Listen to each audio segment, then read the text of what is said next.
Assalamualaikum warahmatullahi wabarakatuh. Selamat pagi siswa-siswi kelas 8 yang berbahagia.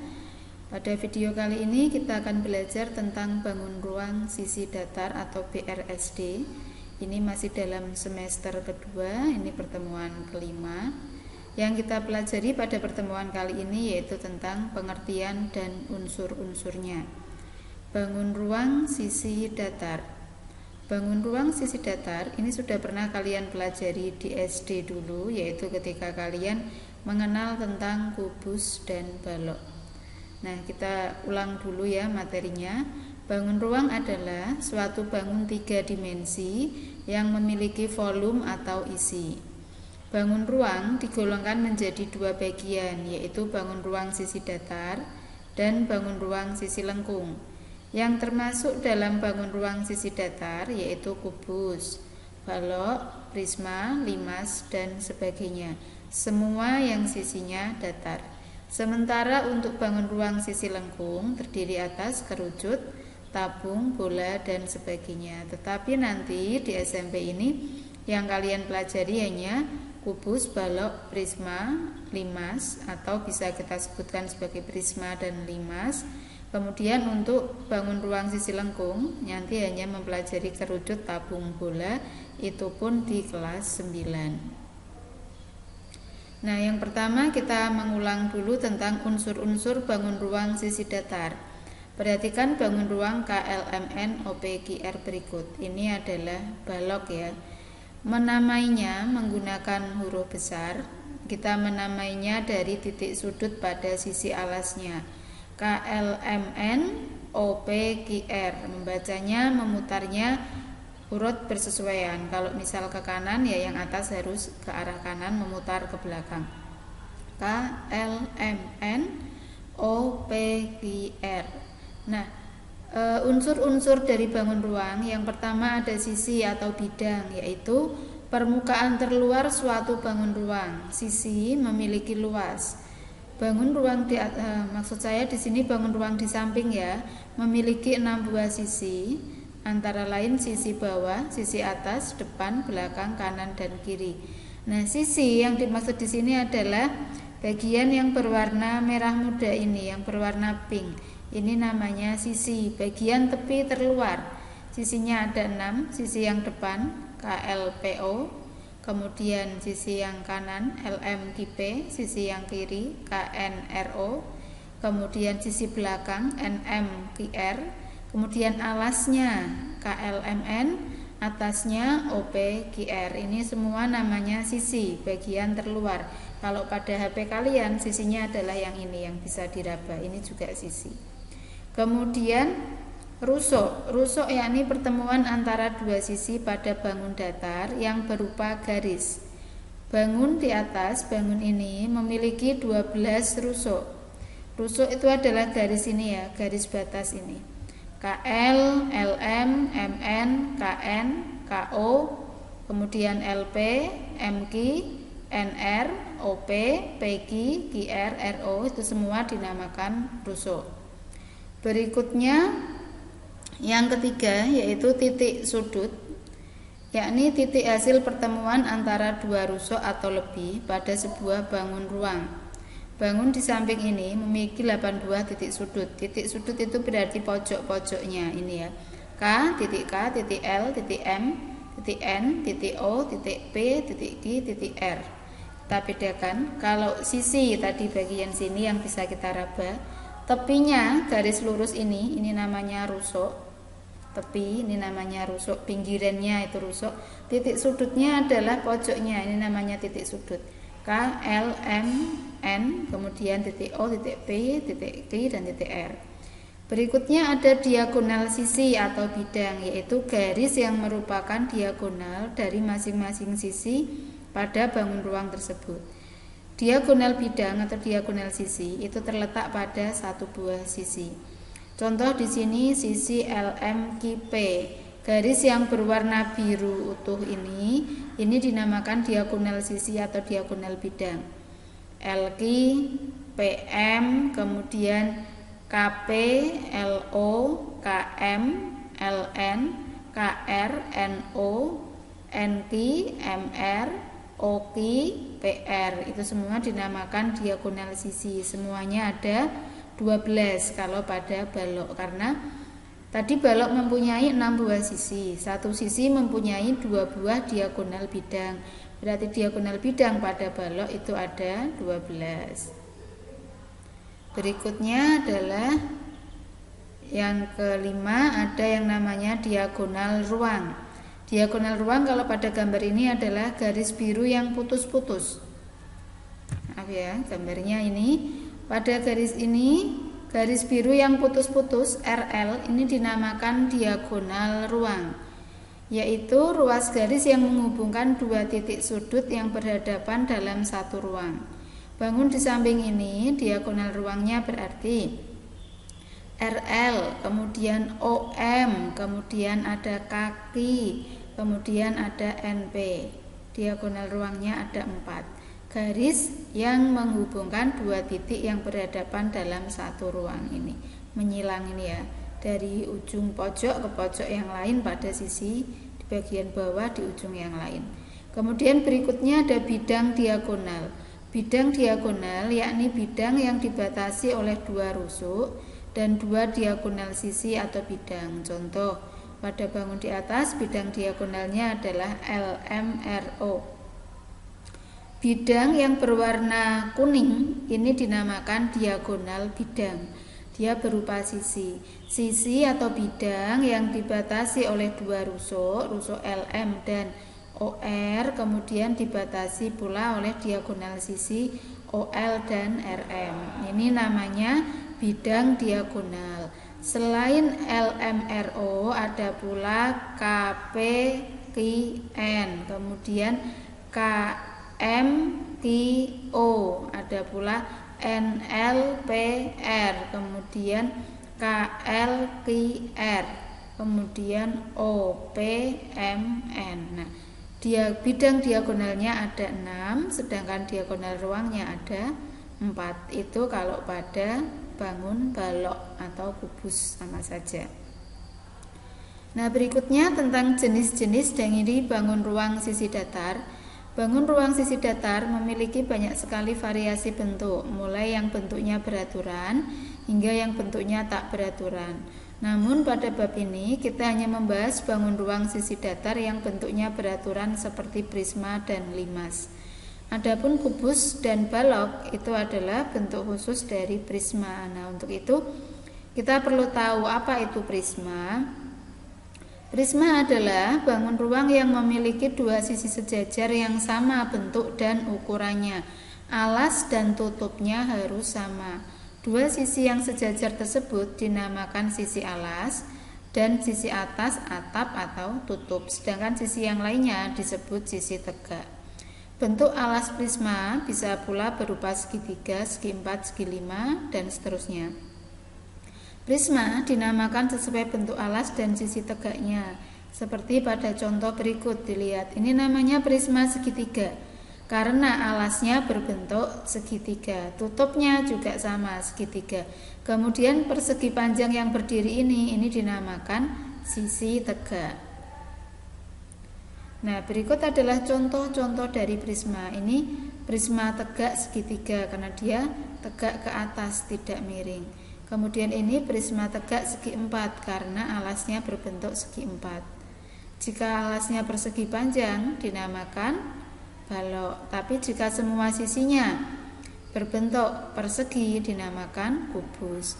Ini alasnya segi 5 maka dinamakan prisma tegak segi 5. Ini alasnya segi 6 dinamakan prisma tegak segi 6. Nah, kalau ini dia condong miring maka dinamakan prisma condong segitiga, prisma condong segi 4, prisma condong segi 5, prisma condong segi 6. Prisma condong juga sering disebut sebagai prisma miring, tapi yang kita pelajari di sini hanya tentang prisma tegak. Nah, berdasarkan pengertian di atas, kubus dan balok tadi sudah dijelaskan ya, juga dapat disebut sebagai prisma karena memiliki alas dan tutup yang sama. Kubus sebagai prisma segi 4 yang semua rusuknya sama panjang. atau semua sisinya berbentuk persegi. Balok sebagai segi empat, prisma segi empat yang alasnya berbentuk persegi panjang. Bolehkah alasnya persegi? Boleh, jika sisi yang lain ada yang persegi panjang, maka tetap dinamakan balok. Banyaknya sisi, rusuk, dan titik sudut dari prisma dapat dilihat pada tabel berikut ya. Prisma segi 5 tadi kita lihat pada alasnya ada satu sisi.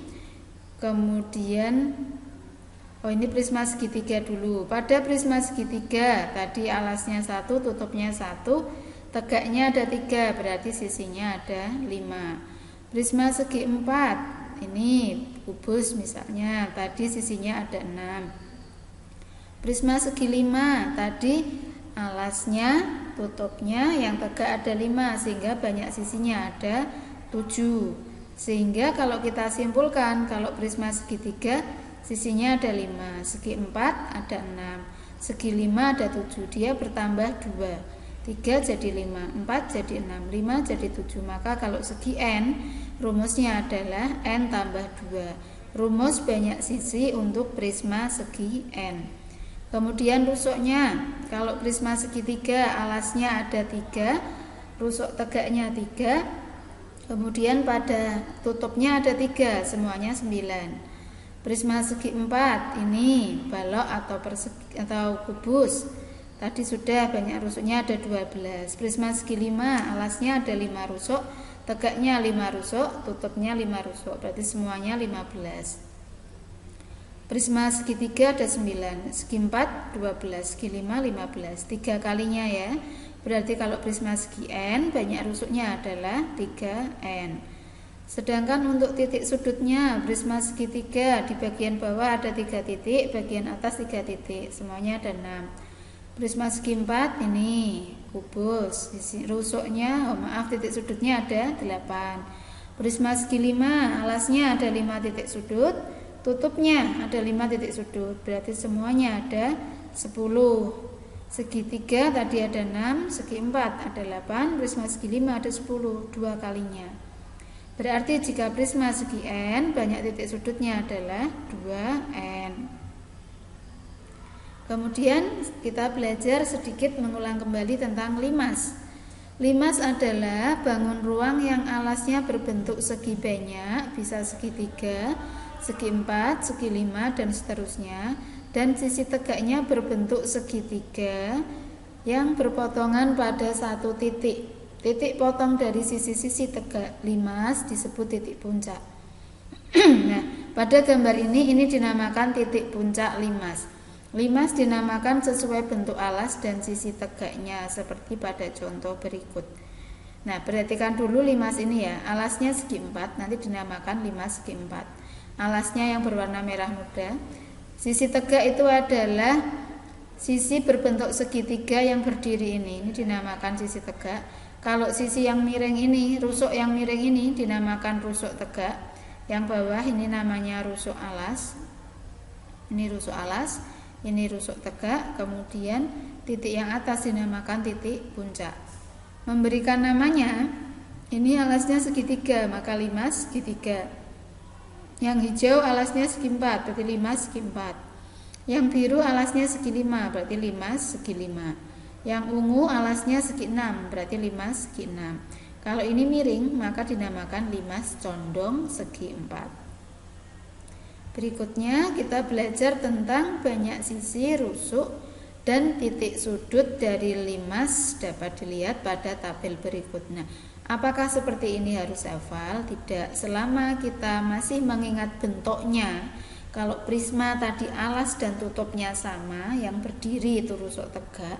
Kalau limas itu alas dan sisinya berbentuk segitiga, sisi tegaknya punya satu puncak, itu sudah cukup untuk menentukan unsur-unsurnya. Jadi tidak menghafal rumus tidak apa-apa, asal memahami konsepnya.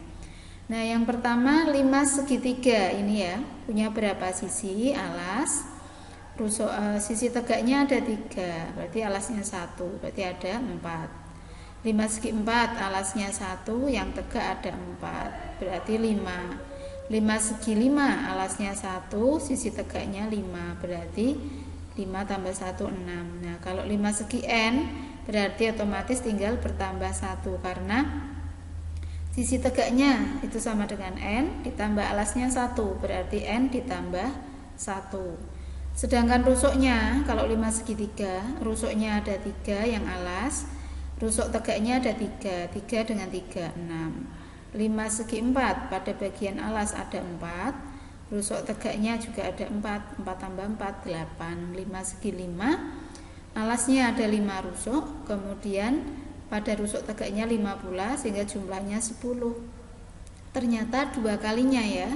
5 segi 3 ada 6, segi 4, 4 kali 2, 8, segi 5, 5 kali 2, 10. Maka kalau 5 segi N berarti 2 kali N, ditulis 2N. Banyak titik sudutnya, 5 segi 3, pada bagian alas ada 3 titik, tambah puncak 1, berarti menjadi 4.